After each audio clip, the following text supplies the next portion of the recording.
Hello friends, welcome to online study kingdom. दोस्तों, घटना चक्र तो पेड प्रैक्टिस सेट हम लोग यहाँ पर कवर कर रहे हैं, जो कि 10 प्रैक्टिस सेट कवर करना है। 2 प्रैक्टिस सेट हो चुके हैं। आज की इस वीडियो में प्रैक्टिस सेट तीसरे को कवर करेंगे और टेबल तालिका और मैथ पोर्शन या जो हिंदी गद्यांश का, जो कि लंबा आपको पढ़कर ही आंसर देना होता है, उसका PDF आपको टेलीग्राम पर मिलता जा रहा है। तो आप लोग कवर करते चलिए। तो आइए तीसरे सेट को कवर करते हैं। पहला प्रश्न है कि बिंदुसार किसका पुत्र था। बिंदुसार किसका पुत्र था। यहाँ पर आपका सही जवाब बन जाएगा ऑप्शन सी, चंद्रगुप्त मौर्य। तो बिंदुसार का जो शासन रहा है मौर्य साम्राज्य का, वह दूसरा मौर्य सम्राट रहा है और चंद्रगुप्त मौर्य का जो है ये पुत्र था। ठीक है, तो चंद्रगुप्त के पुत्र हो गए बिंदुसार और बिंदुसार के जो पुत्र होंगे वो अशोक होंगे। त्रिपिटक, त्रिपिटक किस धर्म की पवित्र पुस्तकें हैं। त्रिपिटक, यहाँ पर आपका सही जवाब बन जाएगा बौद्ध धर्म। ऑप्शन यहाँ सी सही जवाब होगा। तो जो त्रिपिटक है, जिसमें कि महात्मा बुद्ध के जो मृत्यु हुई उनके बाद जो उनकी शिक्षाओं को जो है संकलित कर 3 भागों में बांटा गया है। जैसे कि आप पढ़ते हैं, विनय पिटक है जो कि संघ संबंधी नियम की बात करता है, और सुत्त पिटक है जो कि बौद्ध धर्म के सिद्धांत की बात करता है, और अरिधम्म पिटक है जो कि दार्शनिक सिद्धांत की बात करता है। तो त्रिपिटक जो है वो विनय पिटक, सुत्त पिटक और अरिधम्म पिटक। ऑप्शन यहाँ सी सही जवाब बौद्ध धर्म का। अगला है आपका कि पाल साम्राज्य का प्रथम शासक कौन था। पाल साम्राज्य का, तो पाल वंश का शासक, या आप कह सकते हैं पाल वंश का प्रथम शासक, यानी पाल वंश की स्थापना किसने सबसे पहले की थी, पूछा भी जाता है। तो पाल वंश के संस्थापक या प्रथम शासक गोपाल थे। ऑप्शन यहाँ पर आपका ए सही जवाब हो जाएगा। और जो गोपाल रहा है यह बौद्ध धर्म को मानने वाला था, इसका मतानुयायी था। अगला प्रश्न है कि भारत पर शासन करने वाला पहला मुस्लिम राजवंश कौन सा था। भारत पर शासन करने वाला पहला मुस्लिम राजवंश गुलाम वंश था। ऑप्शन बी सही जवाब होगा। गुलाम वंश का जो शासन रहा है भारत पर, वह 1206 से लेकर के 1290 तक रहा है। शिवाजी महाराज के शासनकाल में मंत्रिपरिषद को किस नाम से जाना जाता था। शिवाजी के शासनकाल में मंत्रिपरिषद को अष्टप्रधान नाम से जाना जाता था। ऑप्शन डी सही जवाब हो जाएगा। तो जो अष्टप्रधान रहे हैं उनमें कौन कौन सा थे। तो पेशवा, नंबर 1 पेशवा, दूसरा जो रहे अमात्य, मंत्री, सचिव, सुमंत, सेनापति, पंडित राव और न्यायाधीश जो है वो शामिल थी। अगला प्रश्न है कि जो प्रार्थना समाज है इसके संस्थापक निम्नलिखित में से कौन से थे।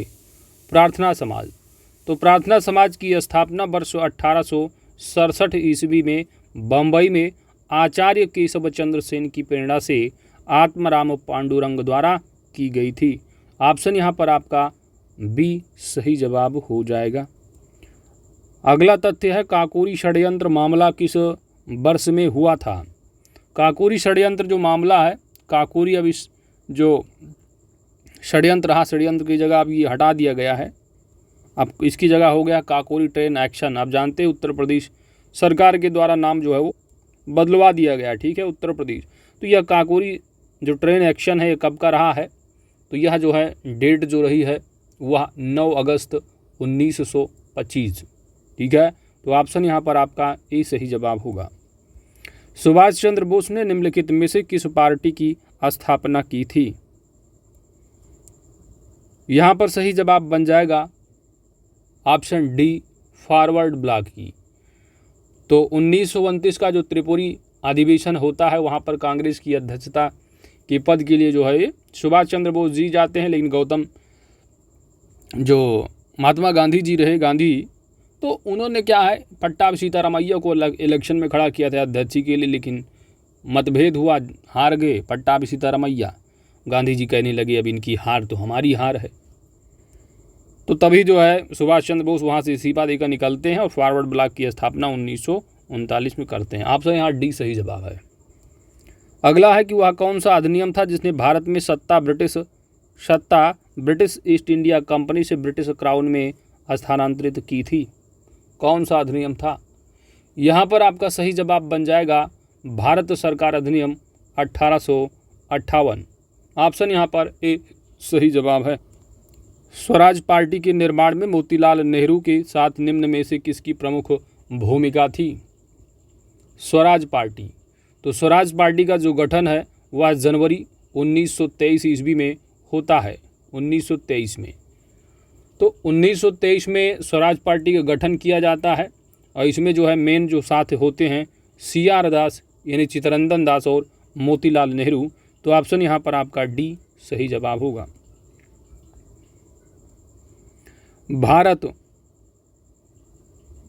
भारत में सर्वाधिक जैव विविधता जो पाई जाती है वह कहाँ पाई जाती है? तो भारत में सर्वाधिक जो जैव विविधता पाई जाती है वह साइलेंट वैली है, शांत का। ऑप्शन यहाँ पर आपका सी सही जवाब होगा। तो साइलेंट वैली नेशनल पार्क भी है, आप जानते होंगे, पढ़ते हो। तो यहाँ पर आपका कहाँ लोकेशन है? तो यह लोकेशन आपका केरल में है। यह भारत का जो है सर्वाधिक जैव विविधता वाला स्थल है। ऑप्शन यहाँ सी सही जवाब है। अगला है कि कहाँ भागीरथी और अलकनंदा जो पंच प्रयाग है उनकी यहाँ पर बात की जा रही है। तो भागीरथी प्लस अलकनंदा मिलकर गंगा बन जाती है। यहाँ पर आपका सही जवाब बन जाएगा भागीरथी प्लस अलकनंदा मिलकर जो गंगा बनाती है देवप्रयाग। ऑप्शन यहाँ पर आपका बी सही जवाब है। अगला प्रश्न है कि कौन सा ग्रह सबसे ज़्यादा चमकीला है? कौन सा ग्रह सबसे ज़्यादा चमकीला है? यहाँ पर आपका सही जवाब बन जाएगा शुक्र ग्रह। Option B. दुनिया की सबसे बड़ी ताज़े पानी की झील कौन सी है? दुनिया की सबसे बड़ी ताज़े पानी की झील, सही जवाब बन जाएगा ऑप्शन ए लेक सुपीरियर झील है। कौन सी लेक है? Superior lake. तो विश्व की सबसे बड़ी ताज़े पानी की झील है कौन सी? Superior lake.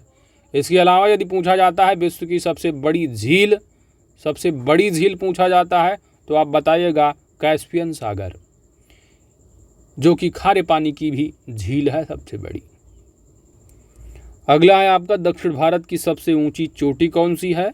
दक्षिण भारत की सबसे ऊंची चोटी, तो दक्षिण भारत की सबसे ऊंची चोटी अनाईमुडी है। ऑप्शन यहाँ पर ए सही जवाब हो जाएगा। इसकी ऊंचाई कितनी है?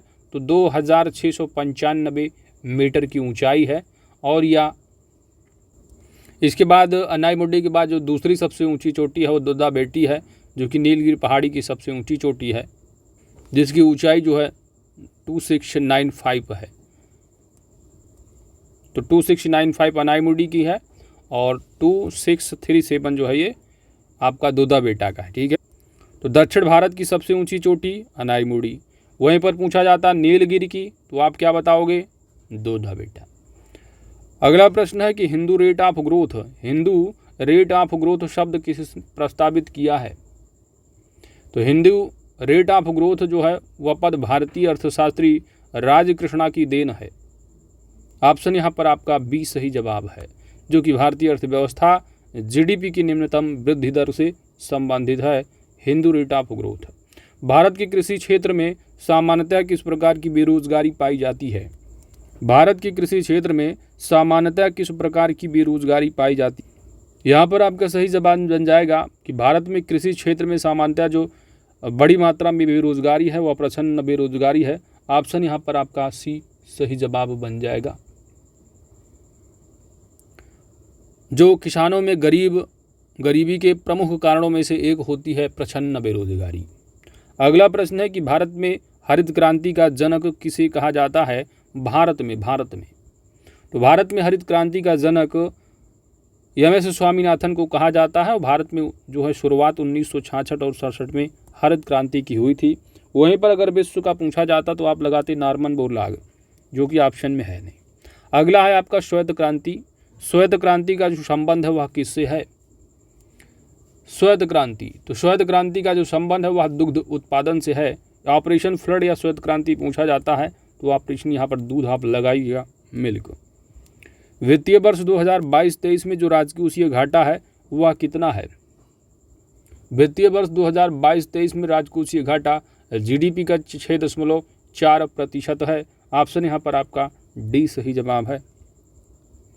संविधान के 73वें संविधान संशोधन द्वारा पंचायतों को निर्दिष्ट किए जाने वाले कार्य निम्नलिखित में से वर्णित हैं।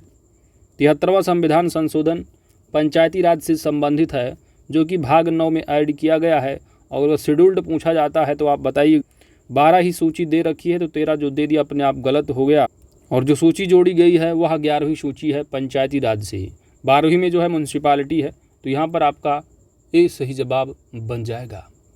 अगला है कि यदि सरकार राज्यसभा में पराजित हो जाए, यदि सरकार राज्यसभा में पराजित हो जाए तो क्या होता है। तो राज्यसभा में पराजित हो जाए तो सरकार के ऊपर कोई प्रभाव नहीं पड़ता है, क्योंकि जनता तो लोकसभा से जाती है चुन करके डायरेक्ट।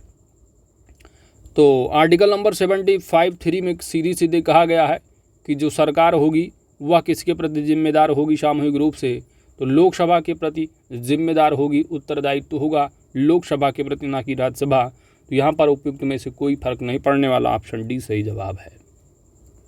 अगला है कि राष्ट्रपति के उम्मीदवार के लिए क्या आवश्यक नहीं है। राष्ट्रपति के उम्मीदवार के लिए तो भारत का नागरिक होना जरूरी है, आयु 35 वर्ष पूरी कर चुके, पढ़ा लिखा हो ये जरूरी नहीं, और लोकसभा का सदस्य निर्वाचित होने के लिए जो अर्हत योग्यताएं हैं उनको रखते हों।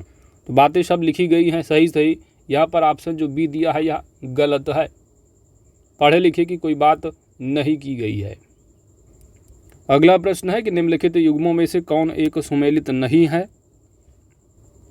भाग 2 में नागरिकता से संबंधित बताया जा रहा है, भाग 3 मूल अधिकार है, बात दोनों सही है। भाग 4 में राज्य की नीति निष्ठा तत्व की बात की जा रही है, और भाग 5 जो है मूल कर्तव्य आ गया। भाग 5 आपका यूनियन आता है, संघ की बात करता है, और मूल कर्तव्य जो है वो आपका भाग जो है वो कौन सा है, तो भाग है 4 का 4A, ठीक है, ना कि 5। तो ऑप्शन यहाँ पर आपका डी सही जवाब बनेगा। अगला है कि लोकसभा के लिए चुनाव में निर्वाचित होने के लिए किसी व्यक्ति के लिए न्यूनतम जो आयु सीमा है वह कितनी है। तो लोकसभा का चुनाव लड़ना है या विधायकी का इलेक्शन लड़ना है, MLA MP का, तो आपकी उम्र कम से कम 25 वर्ष होनी चाहिए।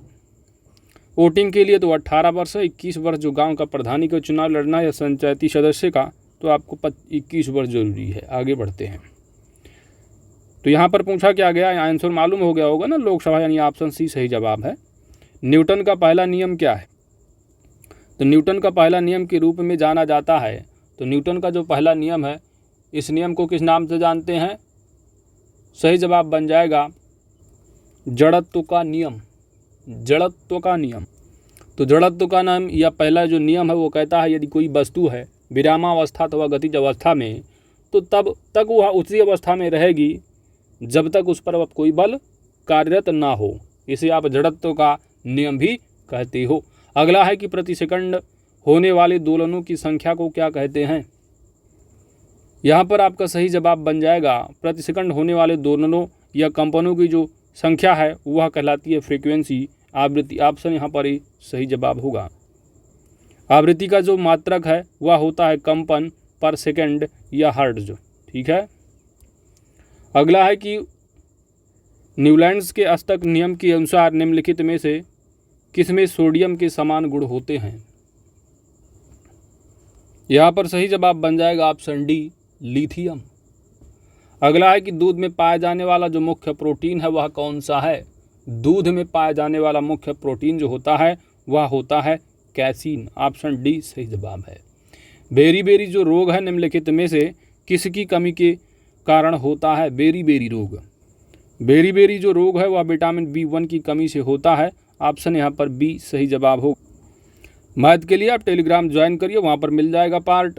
उत्तरायण का आपको विलोम बताना है।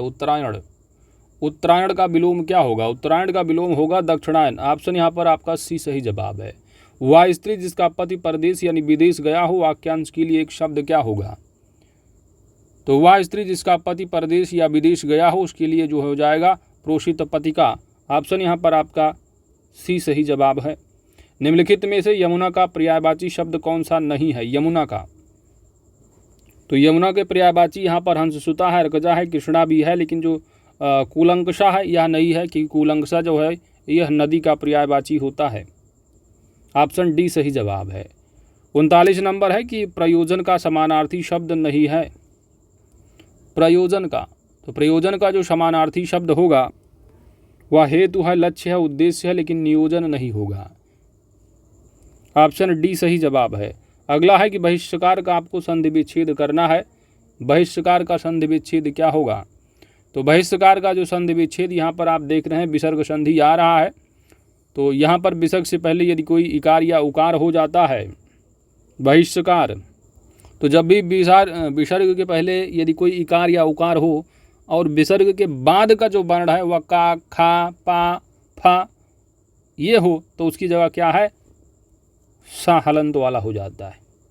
जैसा कि यहाँ पर आधा सा की बात की जा रही है, तो इसका संधि विच्छेद क्या होगा? सही जवाब बन जाएगा बहि प्लस कार। ठीक है, तो बहिष्कार तभी बनेगा। आगे बढ़ते हैं। देखिए, जो मैथ प्लस रीजनिंग है, प्लस इंग्लिश है, प्लस हिंदी गद्यांश, प्लस जो टेबल तालिका वाला है, PDF आप दे दिए जा रहा है, उससे आप आराम से कवर कीजिए। ठीक है, क्योंकि उसमें कुछ है नहीं, टाइम टेकिंग होता, पढ़ना होता है। जुलाई 2022 में संपन्न टेनिस की ग्रैंड स्लैम प्रतियोगिता विंबलडन 2022 की पुरुष एकल का खिताब किसने जीता है? सही जवाब बन जाएगा ऑप्शन बी, नोवाक जोकोविच। अगला प्रश्न है कि किस भारतीय प्रौद्योगिकी संस्थान की शोधकर्ताओं द्वारा कैंसर का पता लगाने हेतु PIVOT नामक एक कृत्रिम बुद्धिमत्ता आधारित उपकरण विकसित किया गया है? यहाँ पर सही जवाब बन जाएगा IIT मद्रास है। अगला प्रश्न है कि जम्मू एवं कश्मीर में रतले जल विद्युत परियोजना का निर्माण किस नदी पर किया जा रहा है? रतले जल विद्युत परियोजना का निर्माण, सही जवाब बन जाएगा ऑप्शन सी, चेनाब नदी पर। जुलाई 2022 में किस भारतीय अर्थशास्त्री को अंतर्राष्ट्रीय मुद्रा कोष IMF के पूर्व मुख्य अर्थशास्त्रियों की दीवार में शामिल किया है? सही जवाब होगा ऑप्शन डी, गीता गोपीनाथ को। अप्रैल 2022 में भारत के पहले 99.99% शुद्ध हरित हाइड्रोजन पायलट संयंत्र की शुरुआत कहाँ पर की गई है? सही जवाब होगा ऑप्शन बी, जोरहाट में। जुलाई 2022 में किसे पीयूष गोयल के स्थान पर G20 के लिए भारत का नया शेरपा चुना गया है? यहाँ पर आपका सही जवाब होगा ऑप्शन डी, अमिताभ कांत को। मई 2022 में जारी विश्व प्रेस स्वतंत्रता सूचकांक 2022 में भारत कुछ स्थान पर है? भारत की जो रैंकिंग है वह 150 है। ऑप्शन यहाँ पर बी सही जवाब, 150 रैंक है। अगला प्रश्न है कि 3 मार्च 2022 को क्वाड नेताओं के वर्चुअल शिखर सम्मेलन का आयोजन संपन्न हुआ। क्वाड समूह में कौन सा देश शामिल नहीं है? तो कोऑर्डिनेटर सिक्योरिटी जो डायलॉग है क्वाड समूह, इसमें जो है बाजा है, बाजा। ठीक है, बाजा बजा देना है आप, बाजा बाजा। बी से भारत है, अमेरिका है, जापान है, ऑस्ट्रेलिया है, तो 4 कंट्री हैं बाजा, तो न्यूजीलैंड नहीं होगा। ऑप्शन डी सही जवाब बनेगा। मई 2022 में भारत में बंगाल की खाड़ी में चक्रवात आसानी निर्मित हुआ। इस चक्रवात का आसानी जो नामकरण है वह किस देश ने रखा है? आसानी नाम। बंगाल की खाड़ी में आया चक्रवात रहा आसानी, तो आसानी का जो नामकरण है किस कंट्री के द्वारा रखा गया है? यहाँ पर आपका सही जवाब बन जाएगा श्रीलंका। ऑप्शन ए सही जवाब। मार्च 2022 में ताल ज्वालामुखी में विस्फोट हुआ है। यह ज्वालामुखी जो ताल ज्वालामुखी है किस देश में स्थित है? ताल ज्वालामुखी जो लोकेटेड है वह फिलीपींस में। ऑप्शन सी सही जवाब है। निम्नलिखित में से कौन सा भारत का राष्ट्रीय नृत्य नहीं है? कौन सा भारत का शास्त्रीय नृत्य नहीं है? शास्त्रीय नृत्य, यहाँ पर आपका सही जवाब होगा ऑप्शन बी, भांगड़ा। क्योंकि भांगड़ा जो है यह भारत का शास्त्रीय नृत्य नहीं, जबकि यह भांगड़ा आपका पंजाब का लोक नृत्य हो जाता है। क्षेत्रफल की दृष्टि से भारत का सबसे बड़ा राज्य कौन सा है? क्षेत्रफल, तो क्षेत्रफल की दृष्टि से सबसे पहले नंबर आता है राजस्थान का, दूसरे नंबर पर है मध्य प्रदेश है, तीसरे पर जो है महाराष्ट्र का नंबर है, और चौथे नंबर पर आता है यूपी का नंबर। तो सबसे बड़ा कौन सा होगा? ऑप्शन यहाँ सी सही जवाब है। चलिए अगला प्रश्न है कि विवेकानंद रॉक मेमोरियल भारत के किस राज्य में स्थित है। विवेकानंद रॉक मेमोरियल, सही जवाब होगा तमिलनाडु, ऑप्शन बी। विक्रम साराभाई अंतरिक्ष केंद्र कहाँ अवस्थित है। विक्रम साराभाई केंद्र, सही जवाब बन जाएगा तिरुवनंतपुरम। सूची 1 और सूची 2 को मिलान करना है और सही आंसर आपको बताना है कौन सा सही जवाब होगा। अमजद अली खान, तो अमजद अली खान जो रहे हैं शरद वादक रहे हैं, तो ए का यहाँ पर 2 होगा। इसके बाद अली हुसैन को करे हुए, तो अली हुसैन जो है शहनाई वादक रहे हैं, तो ए बी का जो है यहाँ पर 4 हो गया। तो इस तरह आपका जो आंसर होगा वह जो है सी सही जवाब बन जाएगा। सी का 1 हरिप्रसाद चौरसिया बांसुरी वादक, अल्लाह रखा ये जो रहे तबला वादक। ऑप्शन यहाँ सी सही जवाब है। अगला प्रश्न है 66 नंबर की, इंडोनेशिया की जो मुद्रा है वह कौन सी है। इंडोनेशिया, यहाँ पर आपका सही जवाब बन जाएगा इंडोनेशिया की जो मुद्रा है, करेंसी है, वह है इंडोनेशिया की जो है वो रुपया है। ठीक है, अपने प्यारे भारत की रुपया है तो वहाँ रुपया है, रुपया। और काफ़ी चर्चा में रहा है इंडोनेशिया की जो नई राजधानी, इंडोनेशिया की राजधानी जकार्ता रही, लेकिन अब जो नई राजधानी है वो डिक्लेयर की गई, क्या होगी, नुसंतारा। ठीक है, नुसंतारा। नुसंतारा की जो लोकेशन है आप जानती हो, जो बोर्नियो द्वीप है उसके समीप है। ठीक है, तो याद रखिएगा इंडोनेशिया की नई राजधानी जकार्ता। अगला प्रश्न है मई 2022 में इंटरनेशनल बुकर प्राइज़ 2022 किसने जीता है। मई 2022 में इंटरनेशनल बुकर प्राइज़ 2022 किसने जीता है। सही जवाब होगा ऑप्शन डी, गीतांजलि श्री। और उनका जो एक उपन्यास रहा है कौन सा, टॉम्ब ऑफ सैंड। ठीक है, यानी रेत समाधि। तो रेत की समाधि यानी टॉम्ब ऑफ सैंड के लिए जो है इनका उपन्यास, उसी के लिए जो है बुकर प्राइज़ जीता है। अगला है कि मई 2022 में संपन्न UEFA चैंपियंस लीग 2021-22 का खिताब किस फुटबॉल क्लब ने जीता है। तो यह जो लीग संपन्न हुई या पेरिस फ्रांस में संपन्न हुई है और जीतने वाले हैं रियल मैड्रिड। ऑप्शन यहाँ पर आपका बी सही जवाब होगा, इन्होंने 14वीं बार जीता है। ठीक है, अगला है आपका कि जून 2022 में आबू धाबी में आयोजित 22वें अंतर्राष्ट्रीय भारतीय फिल्म अकादमी पुरस्कार वितरण समारोह में किस फिल्म को सर्वश्रेष्ठ फिल्म का पुरस्कार प्रदान किया गया है। तो फिल्म का नाम है शेरशाह। ठीक है, जो कि डायरेक्टेड किसके बाद रही, डायरेक्शन किसके निर्देशक रहे हैं, तो इसके जो रहे हैं विष्णुवर्धन। इसको जो है सर्वश्रेष्ठ फिल्म का पुरस्कार दिया गया है। वहीं पर विक्की कौशल जो कि फिल्म सरदार ऊधम के लिए जो है इनको सर्वश्रेष्ठ अभिनेता के तौर पर चुना गया था, सरदार ऊधम फिल्म की। ठीक है, सर्वश्रेष्ठ अभिनेता विक्की कौशल को। अभिनेत्री कौन चुना गया था, तो फिल्म रही है मिमी।